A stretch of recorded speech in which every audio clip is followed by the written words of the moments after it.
When I was a teenager, so it was over 15 years ago, I grew up in the Adirondacks, spending most of my childhood and teenage years camping or just generally being outside in some capacity. 2 summers in a row, I joined a group that would travel around the rural back roads and pick up any garbage. Mostly, it was just a cleaning up job, usually along the roadside. Occasionally, however, we would be asked by the rangers to clean up trails or county roads where people would dump their trash in the woods. On that day, the group I was in had to split up and take quadrants. We were given GPS units, however. Back then, their accuracy was usually within 100 m if you were lucky. It wasn't an issue for me as I had dreams of being a trail guide or forest ranger.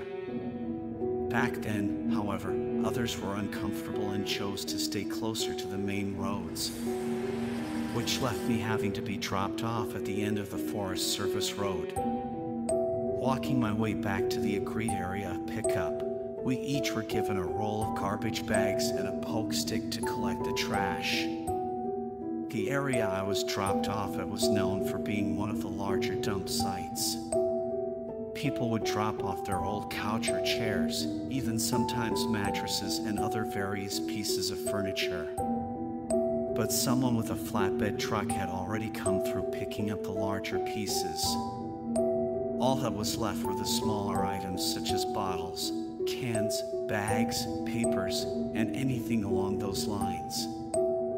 Unfortunately, once in a while, you would find things dumped of a darker nature, such as unwanted pets that were, let's just say, taken care of in an inhumane way. And on that day, I happened to come across a litter of puppies. I wasn't given a radio, but if I had the radio, I would have called it in. They would come and get me at that point, as they tried to keep us youths from seeing the more serious things. This wasn't the first time I've seen things of this nature. Unfortunately, so I took the time to collect all the puppies, putting them in a bag instead of leaving them with a pile of other bags I had already filled. I decided to bury the poor things. I dropped off my backpack of supplies and my poke stick near the road. I walked into the woods with just the bag. I walked probably 20-ish minutes away from the road before I found a rather large pine tree that looked like a good resting place for these guys. I put the bag at the bottom of the tree, and I started to walk in a slow circle around it, searching for a stick or rock or similar items that I could use to start making the hole. I found a rather large branch, which I was able to break in half. I then used my pocket knife that I always carried to sharpen one end. I went back to the tree, and I started digging out the hole. It took a while, as there were several roots I had to work my way around. Once I dug a hole about 1.5 feet deep, I proceeded to lay the ill-gotten quarry to rest without the bag, as I didn't want to add to the trash already out there. I took a few moments, even teared up a bit, and prayed. Seeing abuse of any kind is always hard. However, as I was covering up the grave, I heard a small branch fall about 50-ish feet to my left. The position I was in kept me from being able to see because of the branches of the tree I was crouched below. I quit talking and moving and just listened for any further sounds. It wasn't one of those the forest went quiet types of moments. There were still birds out there making their noises, though they were off on the opposite side, farther away from where the sound came from. I didn't notice the change in the birds' sounds from being around me to being away from me in a different area.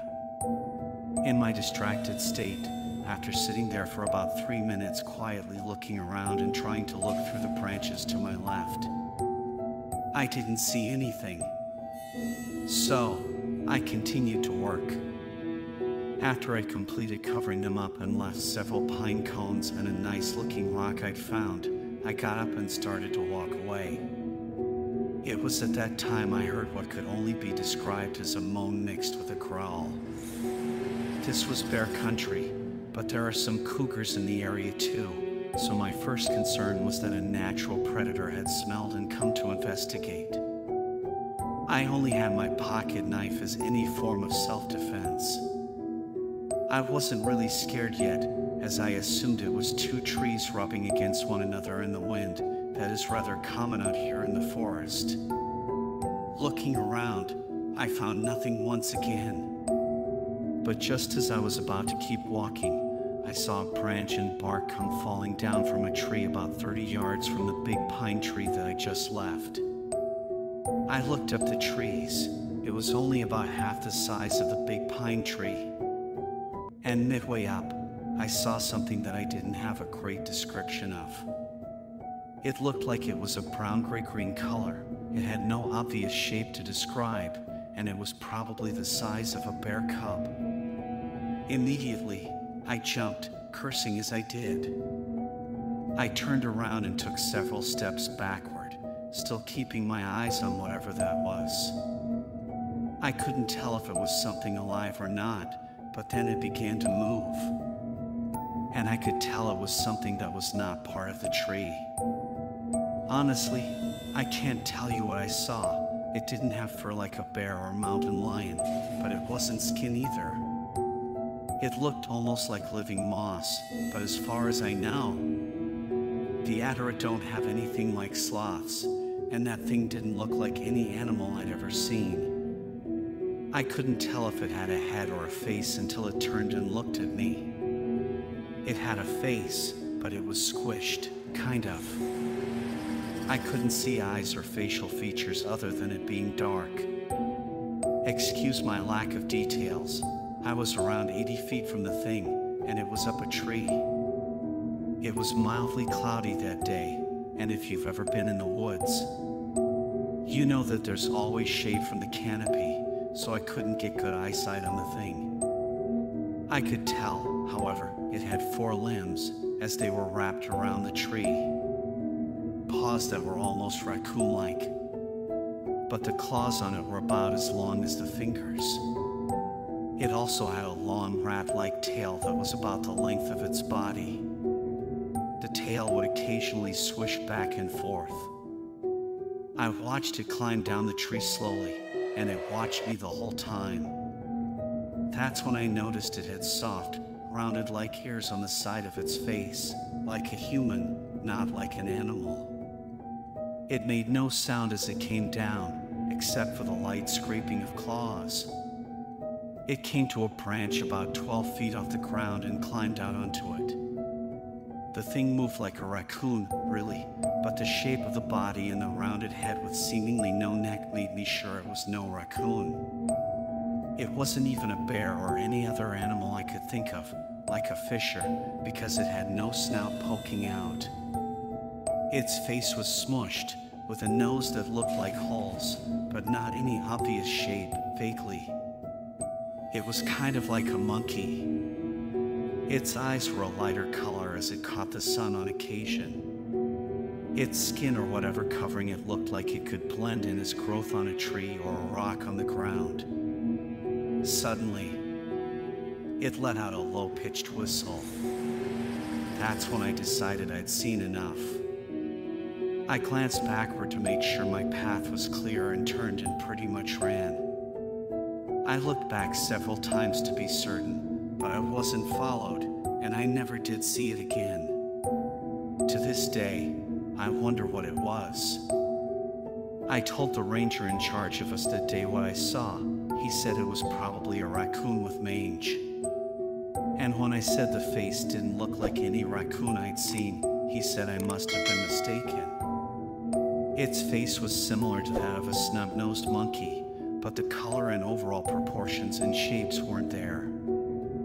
There are no known monkey species in North America, and it wasn't an escaped exotic pet. I don't have an answer to what I saw that day. It was clearly comfortable climbing trees, so still to this day, I look up every time I'm in the woods.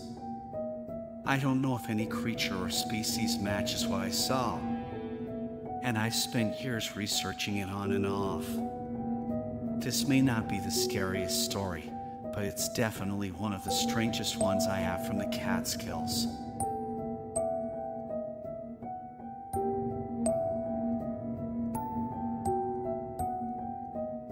On the afternoon of September 16th, 2015, Susie Flanagan attempted to call her husband on a cell phone. 55-year-old Greg Flanagan was on a business trip in East Texas. Having been charged with negotiating mineral rights on private property for gas and oil corporations. His work took him on the road a lot, so Susie was accustomed to her husband's brief but frequent absences. But he always picked up his phone whenever she called, or if he didn't, he made sure to call her back at the first available juncture. Yet, after checking into room 348 of the MC and Elegante Hotel during the previous evening, Craig had been completely silent. Having failed to pick up or return any of his wife's calls, Susie tried calling one of her husband's coworkers only to hear that Craig hadn't shown up to a morning meeting. Susie then begged Craig's coworkers to drive over to his hotel to check up on him, and with the help of the manager, they gained access to his room. Craig was lying prone just inches from his bed. His face was buried in the carpet, while his skin had turned a sickly grayish blue, and pinched neatly between two fingers of one hand was a burned-out cigarette butt. No one needed to check his pulse to know that he was dead, and the group was shocked into stunned silence for a few moments before heading out of the room again in a state of near catatonia. The next person to walk into room 348 was an officer of the Beaumont Police Department. At first, Officer Scott Apple spotted no signs of foul play. Craig's wallet appeared untouched, his watch and cell phone were present, and there were no signs of any forced entry or violent struggle. To all outside observers, Craig's death was entirely natural. In leaving, his wife agreed that his lifestyle verged on self-destructive. He smoked excessively, he drank like a fish, eschewed all forms of exercise, and sustained himself almost entirely on cold cuts and grilled cheese sandwiches. Susie also maintained that at the time of her husband's death, he hadn't been to a doctor in almost 10 years. She warned Craig time and time again that one day his contempt for his own health was going to catch up to him, and now it appeared that he'd been forced to pay the piper. Craig's autopsy was performed by Dr. Thomas Brown, a highly respected and regionally renowned physician with almost 40 years of experience.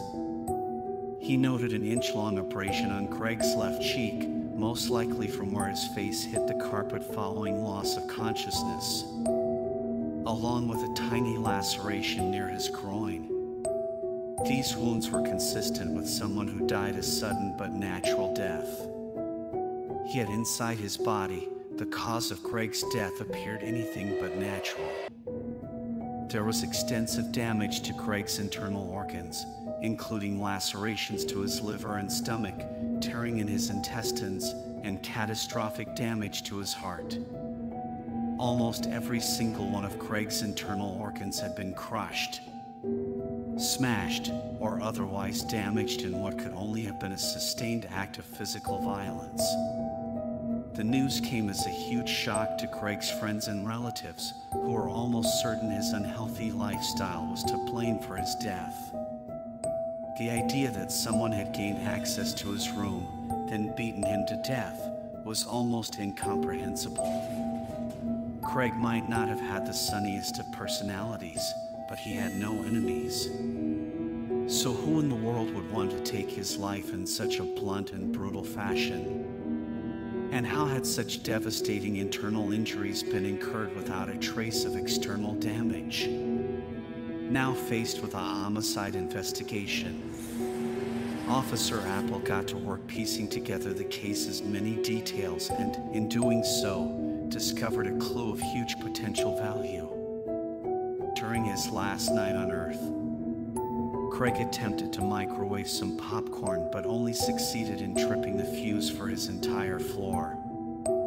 So, in the wee small hours of September 16th, he called down to the hotel's front desk and requested a maintenance man. According to the clerk on duty that night, a maintenance man was sent to Craig's room, and the situation was resolved. Yet, it presented Officer Apple with an interesting prospect. The maintenance man had quite obviously accessed Craig's hotel room, potentially making him the last person to see Craig alive and therefore a prime suspect in his murder. This maintenance man staunchly denied any wrongdoing, but he was later discovered to have prior convictions for indecent assault. Craig hadn't been violated, nor had his body been desecrated, but the involvement of the convicted felon could never be entirely ruled out. For a brief period, police considered the involvement of two area electricians who had been called out to the hotel on the morning after the power outage.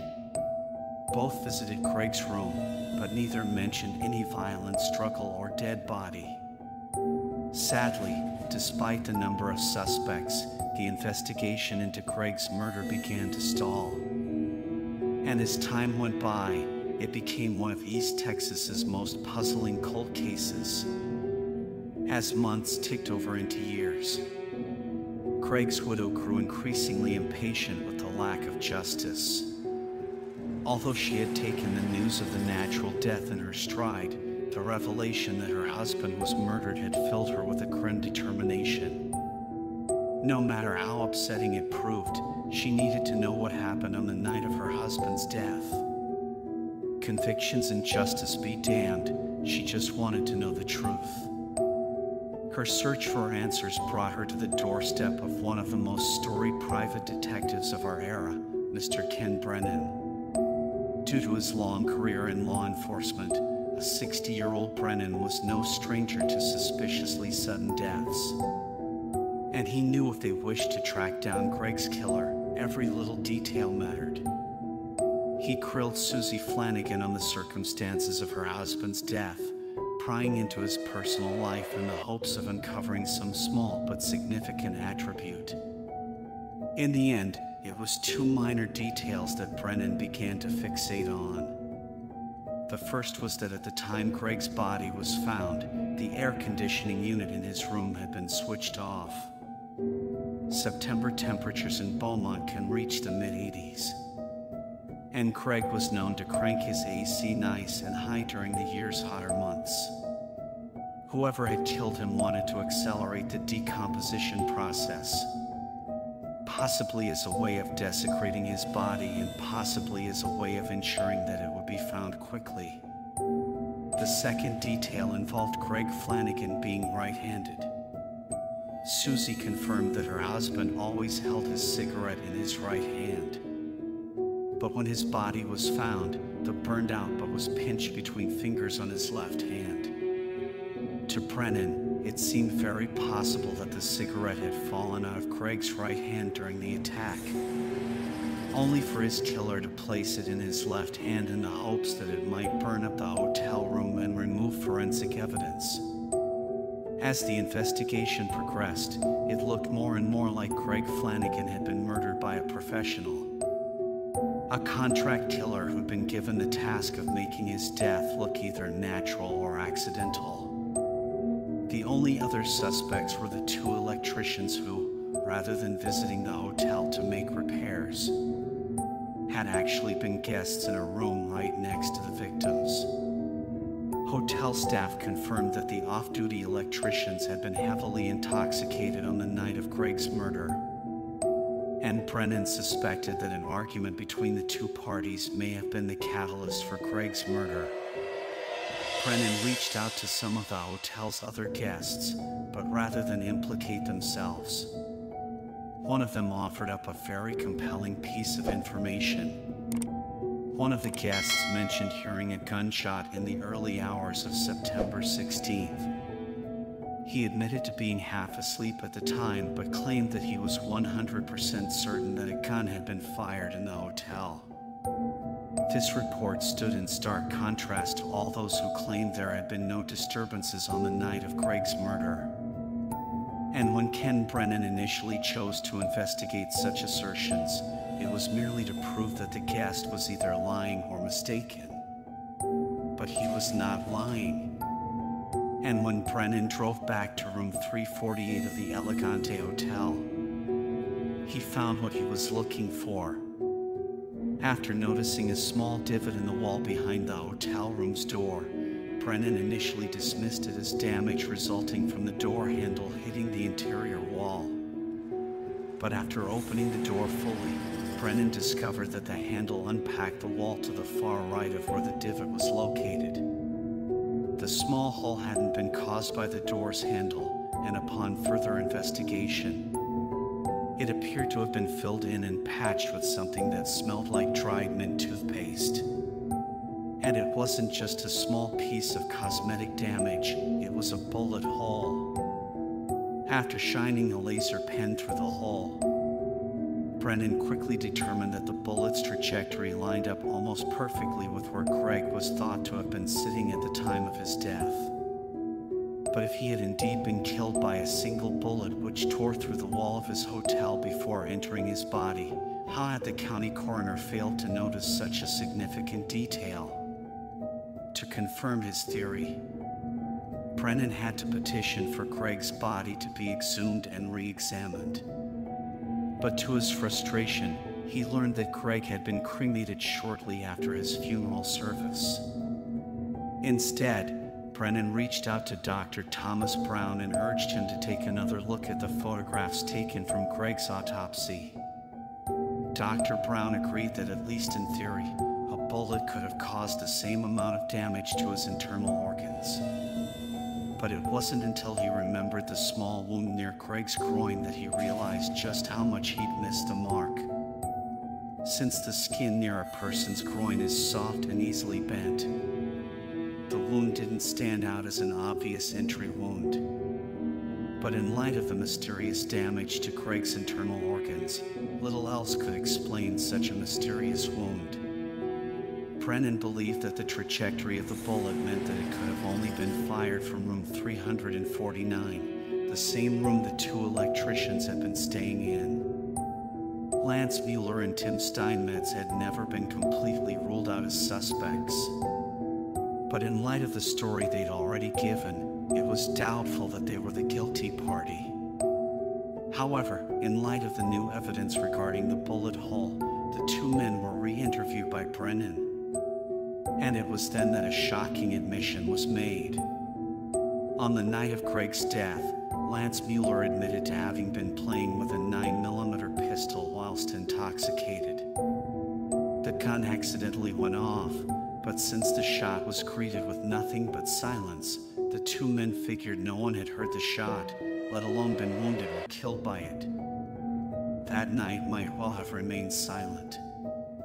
But a terrified Mueller returned to his car, hid the pistol, and then spent the night at the hotel bar before checking out at the first available juncture. Both men had noticed swarms of police officers when driving past the hotel later that day, and both had wondered if their presence was related to the accidental gunshot. It was only when contacted by Brennan that they realized that there was no point hiding anymore. Their stupid, drunken mistake could cost a man his life, and it was time to own up to what they'd done. Lance Mueller was later charged with manslaughter, and after pleading guilty, he received 10 years in prison. At his trial, Susie Flanagan was given the chance to read a victim impact statement to her husband's killer. And it reads as follows: "I have waited over 2 years to look you in the face, eye to eye, and simply have the chance to speak directly to you," she said. He would never have come forward with the truth. He murdered him. No, you didn't intentionally seek to murder him, but you murdered him with every lie you told, with every intentional selfish deception, with every cover-up, over and over again. You saw his body taken out of the room in the body bag the next day. You knew you killed him. He meant nothing to you, but you've met your match. I would have spent the rest of my life tracking you down, and I found you. Craig's murderer. I brought you to justice. Mueller was said to look stunned as his victim's widow delivered her speech.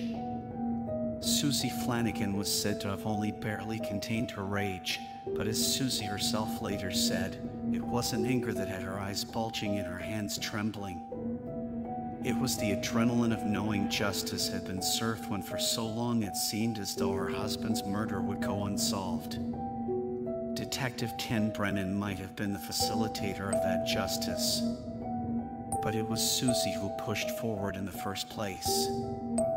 It was she who applied for a tax extension so she could afford Brennan's fees. It was she who refused to accept a life of hopeless wandering. And although it was the bang of a judge's hammer that signaled the beginning of Mueller's sentence, it was Susie Flanagan alone who strived to put him behind bars.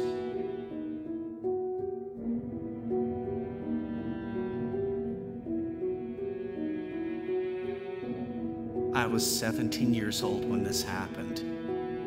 There was a full moon in the night sky, casting an eerie glow across the dense forest as I hiked through the woods with some friends, Tom and Sarah. At first, it was a beautiful autumn evening. But as the sun was fully consumed by the horizon, the woods became more sinister and, before long, a sense of foreboding settled over us. Seeing my friends obviously creeped out, I told them, "Come on, guys, don't be such wimps. It's just a little darkness and some howling wolves. Possibly what could go wrong?" Tom, the more adventurous of us, was the one who initially convinced us to go on this nighttime hike, claiming it would be a memorable experience. But now, as these shadows grew longer and the forest seemed to close in around us, even I couldn't help but regret my decision. Sarah, who had been unusually quiet since we entered the woods, finally said something. "Danny, I'm not so sure about this. It's way too quiet out here. I've heard stories about strange things happening in these woods during a full moon too. I'd heard the stories as well, mysterious disappearances of pets, sightings of strange figures and silhouettes.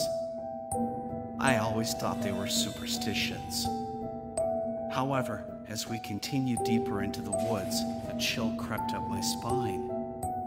Sarah, relax, Tom said, putting his arm around her. It's just your imagination playing tricks on you. Besides, Danny's going to protect us, right? I forced a smile, trying to hide my unease. Yeah, don't worry, Sarah. I'll make sure nothing happens to you. We continued walking in silence. The crunch of leaves beneath our boots and the occasional hoot of an owl the only sounds in the otherwise still night. The moonlight filtered through the trees, casting long, eerie shadows on the forest floor. I couldn't help but feel like we weren't alone out there. As we walked, we came across an old, overgrown trail that we'd never seen before. It was hidden well behind a thick tangle of brambles and fallen branches. Tom's eyes lit up with excitement. "Hey, check this out, guys," he said, pointing to the hidden trail. "This could be a shortcut back to the car. Let's take it." Sarah and I exchanged uneasy glances, but we followed Tom as he began to hack away at the underbrush with a pocket knife. As we cleared a path, I couldn't shake the feeling we were walking into something that we shouldn't.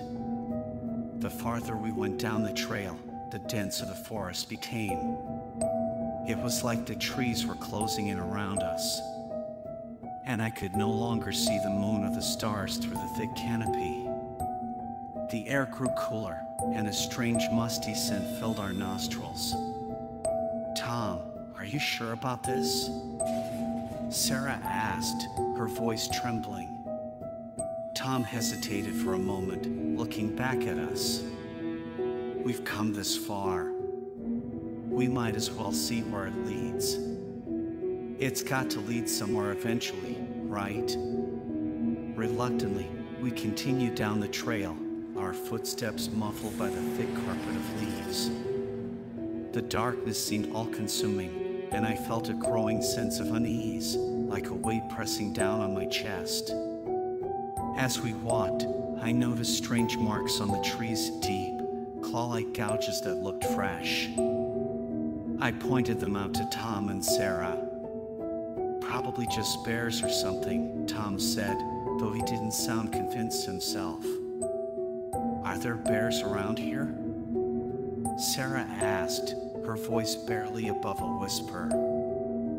"I think there are, but usually they keep to themselves," I replied, trying to reassure her. We continued walking, the marks in the trees becoming more frequent. I could not shake the feeling we were being watched, and I wished we had turned back when we had the chance. It felt like the forest had swallowed us whole, and I had no idea where we were or how to get back to the main trail. After what felt like hours, we finally reached a small clearing. In the center of the clearing was a dilapidated, long-abandoned cabin. The roof had partially caved in, and the windows were shattered.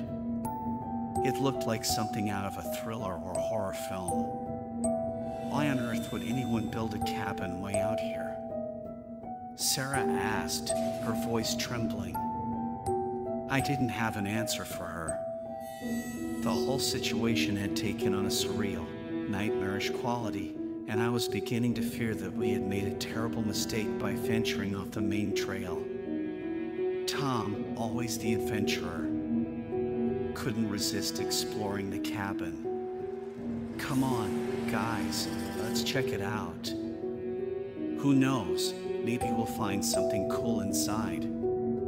Reluctantly, we followed him into that cabin. The door creaked open with a deafening noise, and I winced, praying we didn't disturb someone or something inside. The interior was empty and silent, save for the wind that whistled through the broken windows. The moonlight spilled into the cabin, revealing a layer of dust and cobwebs that covered everything. It was clear that no one had been in there in a very long time. As we moved further inside, I noticed something strange, a series of odd scratch marks on the cabin's wooden walls. "Guys, look at this," I said, pointing at the marks. Tom came over and examined them. "Those are definitely not from animals. They look human." A shiver ran down my spine as the realization sank in. Someone must have been here recently, leaving these marks. We need to get out of here. Now! As we turned to leave, a low, guttural growl echoed from outside the cabin. The three of us froze, our hearts pounding. "What was that?" Sarah whispered, her face pale. "I don't know, but it didn't really sound like an animal," I replied, my voice barely above a whisper. Tom, ever the brave one, moved toward the door, peering outside. "I don't see anything, but we need to go." Whatever it was too close for comfort.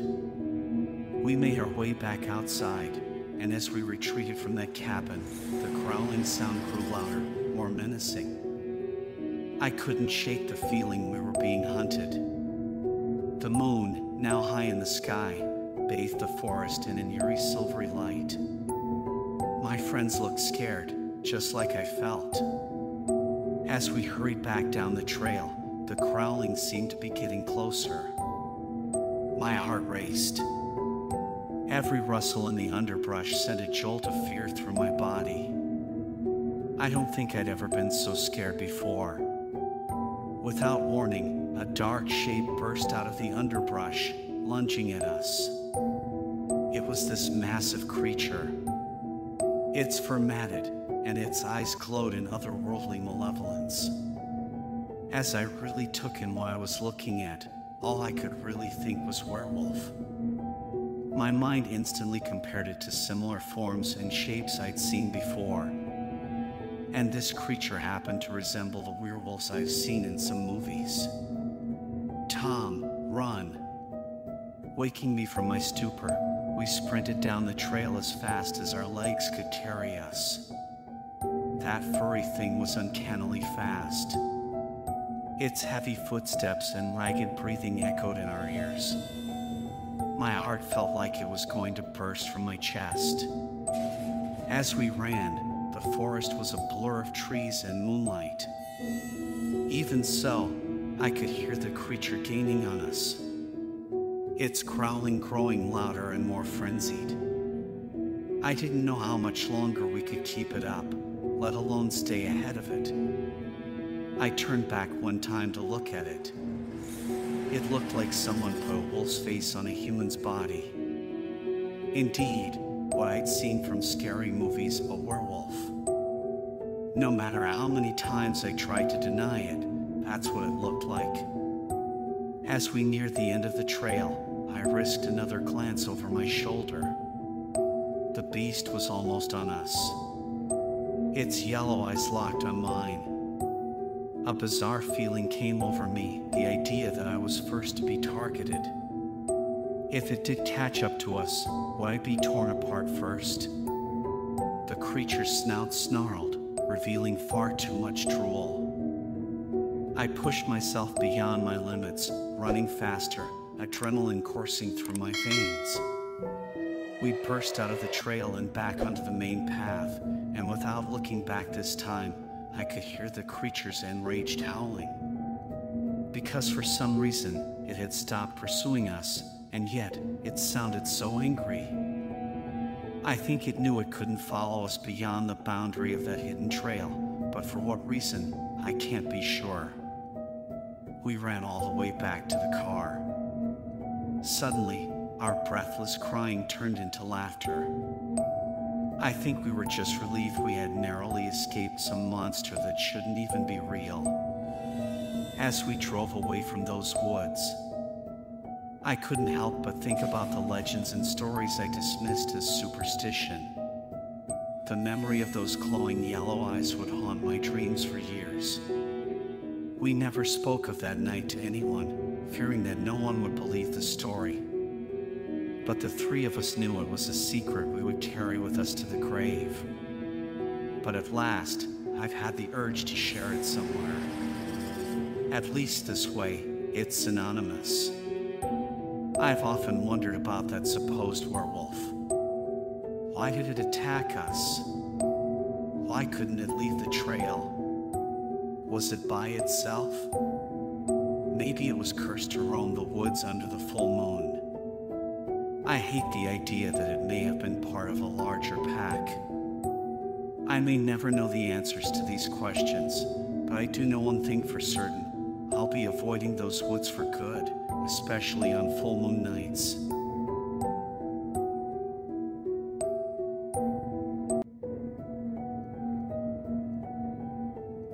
I tied the knot with my now ex-husband in 1987. We were madly in love with one another and had every intention of staying together until we were old and gray. But the truth was, we wouldn't last 5 years. We had trouble getting pregnant, so we went to a fertility doctor to do some tests. That's how I found out that I was incapable of bearing children. It didn't seem like the end of the world, not at first anyway. We discussed both the possibilities of adoption as well as living a child-free lifestyle. I thought our marriage was strong enough to survive something like that, and it turns out that I was wrong. When he filed for divorce, I was heartbroken. I had never really experienced true heartbreak until then. If he had said from the get-go, "Look, babe, I can't be with someone who can't have my kids," then at least I'd have more time for it to sink in and for me to get over it. But it was how he raised up my hopes before dashing them that hurt more than anything else. I couldn't bear to be around him after that. He wanted to have an amicable split, but I just didn't have it in me to remain friends with him. I guess that must make me seem pretty immature to some people, but I just wasn't emotionally equipped to deal with something like that. I left town, moved back in with my parents for a few months, then set about deciding what I wanted to do with my life. It might sound silly, but I had half expected my role in life to be a mother and homemaker. I know that isn't exactly shooting for the stars to some, but it was all I ever really wanted. I wanted a simple life, a happy life. It took me an embarrassingly long amount of time to realize that I could be happy being something other than a housewife. During that time when I was finally able to go outside without bursting into tears at the first sight of a mother and child, I spent a lot of time hiking woodland trails. The peace and seclusion helped me put my mind back together again. But the more I did, the more I realized something about myself. I could quite happily spend the rest of my working days walking around the woods in relative peace and quiet. Then when I mentioned that to my dad, he very casually suggested something that changed my life forever. "Why don't you apply to the Forest Service?" he asked one day. I remember trying to think of a reason why that wasn't possible. I couldn't picture myself being a ranger. But back then, I could hardly picture myself doing anything at all except crying myself to sleep every night after hours upon hours of just terrible television. But the more I thought about it, the more I realized that there were no reasons I couldn't be a park ranger. Since I didn't have a bachelor's degree, I have to intern for a full 2 years before being offered a full-time position, but that didn't bother me. I sure didn't have anything else going on for me at the time, so I decided to just go for it.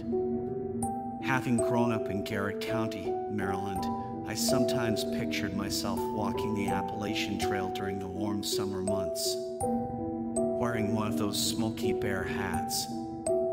But when it came time to applying for internships, there was only one place accepting applicants, and that was Acadia National Park up in Maine.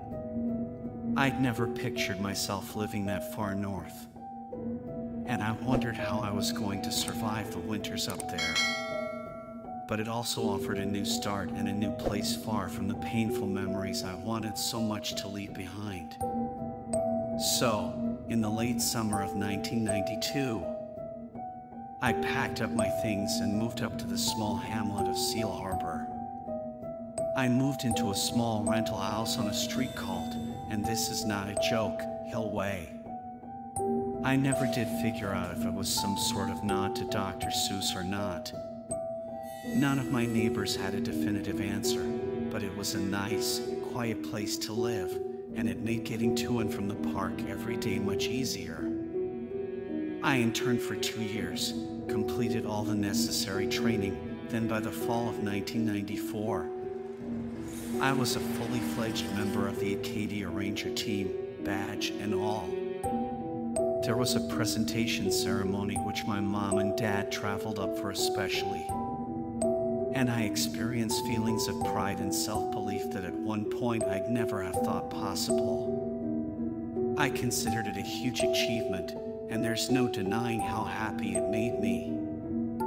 But I still felt this sort of baby-sized hole in my life, one I knew that I'd never be able to fill. Now cut to about a year later, to June of 1995, and I was completing a land inspection near a rocky hill named Connors Newport. Once I was done, I turned around and started walking the 2 miles back to Park HQ. But as I got closer to the shores of Eagles Lake, I decided to take a shortcut between 2 trails to save me some time. It wasn't a well-walked out section of trail, and I never made the shortcut before, but I knew the park well enough to know that if I worked my way through the undergrowth, I'd come out on the opposite trail and have a much easier hike back to HQ. So that's what I did. I turned off the trail and was walking through the trees when suddenly something caught my foot. I didn't see the thing at all, meaning I was so caught off guard that the stumble almost sent me crashing into the dirt. So, after calling whatever it was a mother lover, I decided to kick away some shrubs to see exactly what had almost taken me out. I figured it'd be a rock of some description, and if it was possible to do so, I planned on digging it up and tossing it to one side to ensure that no one would be tripping over it again. Some might call this a little extreme, but it becomes second nature to make the park as safe a place as possible for visitors and coworkers alike. One thing you learn as a forest ranger is that a lot of things are completely out of your control, which then teaches you to always act on the stuff you can control. Anyway, after stamping my foot down to find the thing that had tripped me and then kicking away the shrubs around it, I was surprised by what I saw. It couldn't have been a rock. The shape was way too unnatural.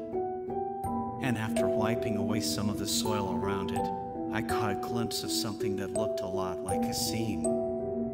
And if it had a seam, then it might just be some kind of box that someone had buried there sometime in the recent or distant past. But no matter what it was, I didn't have the time nor the energy to stop what I was doing and dig it up. So instead, I tried to mark out the spot as best I could, stamping down more of the undergrowth to make the clearing more visible, then made my way back to the HQ. I mentioned the thing in passing to one of my coworkers, and although she wasn't exactly shocked, she did show some interest. I know for a lot of you, the first thing that comes to mind is some kind of buried treasure. And with Northeast Harbor boasting some summer residents such as the Rockefellers, no less, it wasn't out of the question that something valuable had been buried there. But even so, no one was rushing to go dig it up. I mean, I didn't even really know what it was. So, while the box remained of interest, digging it up wasn't a priority by any stretch of the imagination. A few days went by, then one afternoon I found myself with a few spare hours. But rather than finish early for the day, I decided to grab a shovel, head down to the shortcut near Eagle Lake, and dig up the box to find out exactly what it was. It made for hard and sweaty work, but after maybe an hour or so of digging, I was finally able to see that, yes, it was a box, no bigger than the kind that you buy shoes in, and it looked like it had been buried there for a long time. I heaved it from the dirt, dusted it off, and set about pulling away the rotten twine from the latch where a padlock might have otherwise been. I'll admit to being quite excited at the time, and it didn't once occur to me that it could have been anything sinister. But when I opened the box and lifted up a rotten piece of cloth away from whatever was inside, I gasped and slammed the lid shut after catching just a glimpse. It wasn't gold or silver or jewels, nor was it a murder weapon from some decades-old murder, as one ranger had suggested with a chuckle. It was a skeleton, the tiny, newly formed skeleton of a departed newborn baby. I didn't touch anything else. I just ran back to HQ to tell people what I'd found. Soon, almost everyone on duty that day was down near Eagle Lake. Then, not long after, so were several other state troopers and the whole forensics team. But before they all got there and taped the scene off, our chief ranger looked inside the box just to see for himself what was in there.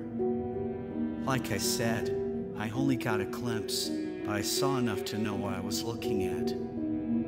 Where's the chief? He took a long, hard look at that poor little thing, long enough to see the things I hadn't. I couldn't bring myself to look at it again for a long time. But when the chief said the skeleton looked all wrong, he was right.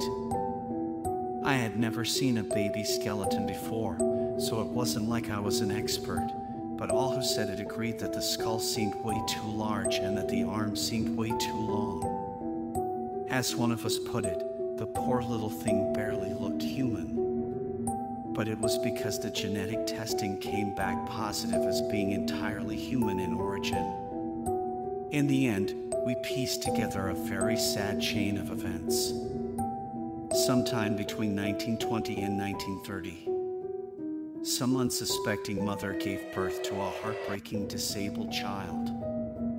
There was a chance that this child died of natural causes because there were no signs of any trauma on the skeleton.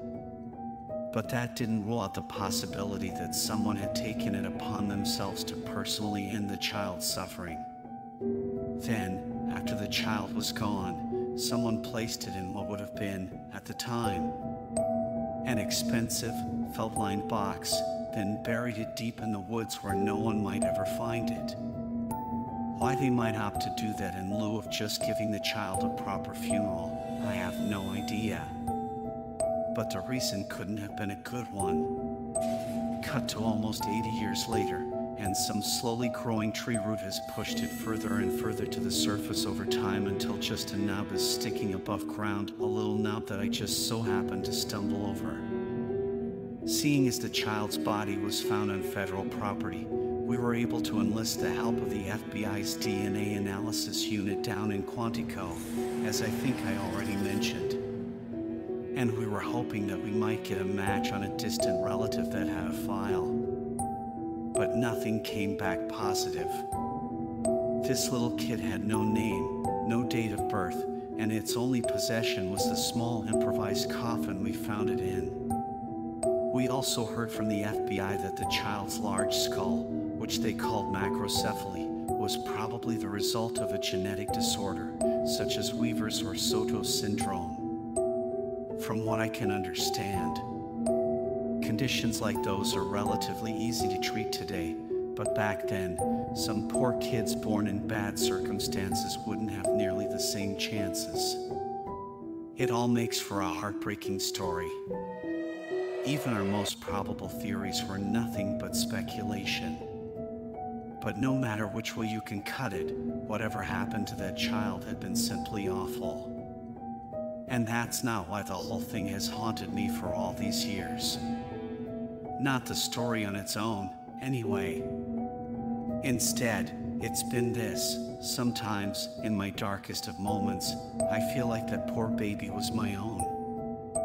I feel like it was a strange kind of destiny that brought me to that shortcut and had me stumbling over its makeshift coffin. I know that probably sounds like I'm losing my mind, and it's not an idea I've ever discussed out loud with anyone. But it is the way I feel sometimes. I'm not able to have children, but what I was given was the chance to bring peace in the form of a proper burial to a child. A child whose real parents were unwilling or unable to give them one. And in doing so, I think I've been able to get just a taste of how boundless and unconditional a mother's love can be. And for that, I'll always be grateful.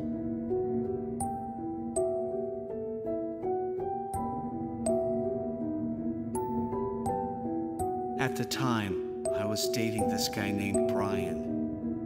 We'd been together about 6 months, and we liked going on outdoorsy dates, hiking, kayaking, things like that. One Saturday, we decided to check out a new state park neither of us had been to. About 40 minutes outside the city. We got a late start that morning and didn't arrive at the park until close to noon. It was a gorgeous day. We stopped at the little park office to grab a trail map. The ranger there highlighted what he said was a great 6-mile loop that would take us up to a waterfall overlook. Brian and I got boots and hydration packs on and hit the trail. We were having a good time chatting and admiring the scene. This trail started out wide and was well marked. Gradually, it climbed uphill. After about 45 minutes, we reached a fork that didn't seem to be on the map. We debated which direction to go. Eventually, Brian thought we should go left since we could vaguely hear the sound of rushing water coming from that direction, assuming it was the waterfall we wanted to see. That path got progressively narrower and less maintained. The foliage grew thick on either side, limiting our views. Another 20 minutes in, I was starting to get nervous that we chose the wrong direction. But when I voiced my concerns, Brian brushed it off. "Ah, it's just a little farther," he said. "If not the waterfall, then maybe something even better." Suddenly, the woods became extremely dense. We trekked through for several minutes, and when I finally came out on the other side into a clearing, Brian was gone. I called for him, but he didn't respond. How did that happen? I wondered. He'd been right there with me just a moment ago. I backtracked, getting more anxious when there was no sign of him. How could he have just vanished so quickly? The trail forked again up ahead, and neither branch looked familiar. I tried calling Brian's name again, but I was met once more with silence. I chose one of the paths blindly, deciding I just needed to get back to the main trail. But after walking for several more minutes, things were looking less and less recognizable. That's when the fear really hit home for me, the realization that I was truly lost and alone. The day was getting late, the sun dropping lower through the trees. I picked up the pace, hoping to find a trail marker or an intersection, anything familiar. My heart pounded as the woods grew dimmer. Strange noises echoed around me that I tried to block out. I could have sworn I heard footsteps crunching leaves some distance behind me at one point, but when I paused to listen, they went quiet. Out of water, tired and overwhelmed, I took a break, sitting on a fallen tree. I put my head in my hands, on the verge of tears. Just where the heck was I? Just then, a snapping twig made me jerk upright. My breath caught in my throat as I scanned the woods around me. I saw it then, the silhouette of a tall lone man, maybe 100 foot back, standing motionless among the trees. Brian.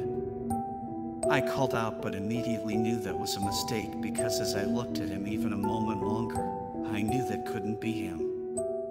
He was too tall, the shape just didn't match, and why would Brian ignore me? Panic filled me. I grabbed a nearby stick, the biggest one I could, and I shouted, "Stay away from me." The man didn't move, he just stood there, blending into the shadows, watching me.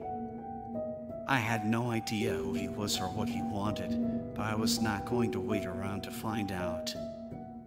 I gripped my makeshift weapon, and I took off running again. Every few yards, I glanced back, but I couldn't see the man anymore. I ran until my lungs burned, finally collapsing in a small clearing. By then, I was covered in sweat and shaking. I knew I couldn't keep wandering aimlessly out here. As the sunlight faded, I tried to gather myself and come up with a plan of some sort. Should I keep trying to find my way back? Do I make a shelter and spend the night? I had no idea where the trail was or if that man was still tracking me. One thing was clear, I needed to leave these woods now. Sitting there alone as the shadows grew longer, I knew I had to keep moving. I took a deep breath and stood up, looking around for any clue of which way to go. In the distance, I thought I could hear the faint sound of traffic from a highway. If I could just follow that sound, it could lead me to a road, to people, to civilization. I started walking quickly toward where the noises came from, praying it wasn't just my imagination. My heart leapt at every snap of a twig and rustle in the brush. Was that weird man still tracking me? What did he want? I pressed on through the thickening darkness. The woods were full of sinister sounds, screeching birds, skittering animals in the underbrush, creaking branches. I kept glancing behind me but saw nothing besides endless trees. Finally, the distant traffic noise grew more distinct. My spirits lifted, thinking I was close to an exit from this nightmare. Just as I picked up speed, a figure stepped suddenly from behind a tree directly in my path, only 30 feet ahead. I screamed as the tall silhouette blocked my path. It was that man, the same one before. Somehow, he'd caught up to me.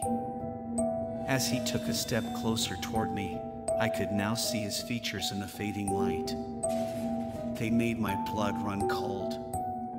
His face was horribly disfigured, scarred, twisted flesh that looked burned and shiny. He had stringy hair hanging over a cloudy eye, but his one good eye was fixed intensely on me as he approached. I froze, gripping my stick weapon, debating on whether to run or try and defend myself. The man's mouth, partly obscured by an unnatural bulge on his cheek, curled into a sinister grin. In a deep, raspy voice, he spoke, "What's your hurry?" "Stay a while." His tone sent a wave of terror through me. Every instinct shouted at me to get away from this deformed threat. As the man closed the gap between us, I swung my stick at him with all my might. He lurched sideways to it, then lunged towards me. I turned and sprinted away, weaving through trees and underbrush. I could hear the man crashing through the foliage behind me, letting out an awful gurgling yell. He sounded enraged that I had slipped away. I pushed my aching legs as hard as they could go, but soon his heavy footsteps seemed to be gaining ground. I risked a glance back only to see the snarling, melted face even closer behind me. Suddenly, I broke through the trees into a clearing. Right there in front of me was a parking lot and a road full of cars. The highway I'd heard was just adjacent, decently busy even in the night. An overwhelming relief washed over me at the sight of other people. I raced right into the lot toward a family packing up their vehicle.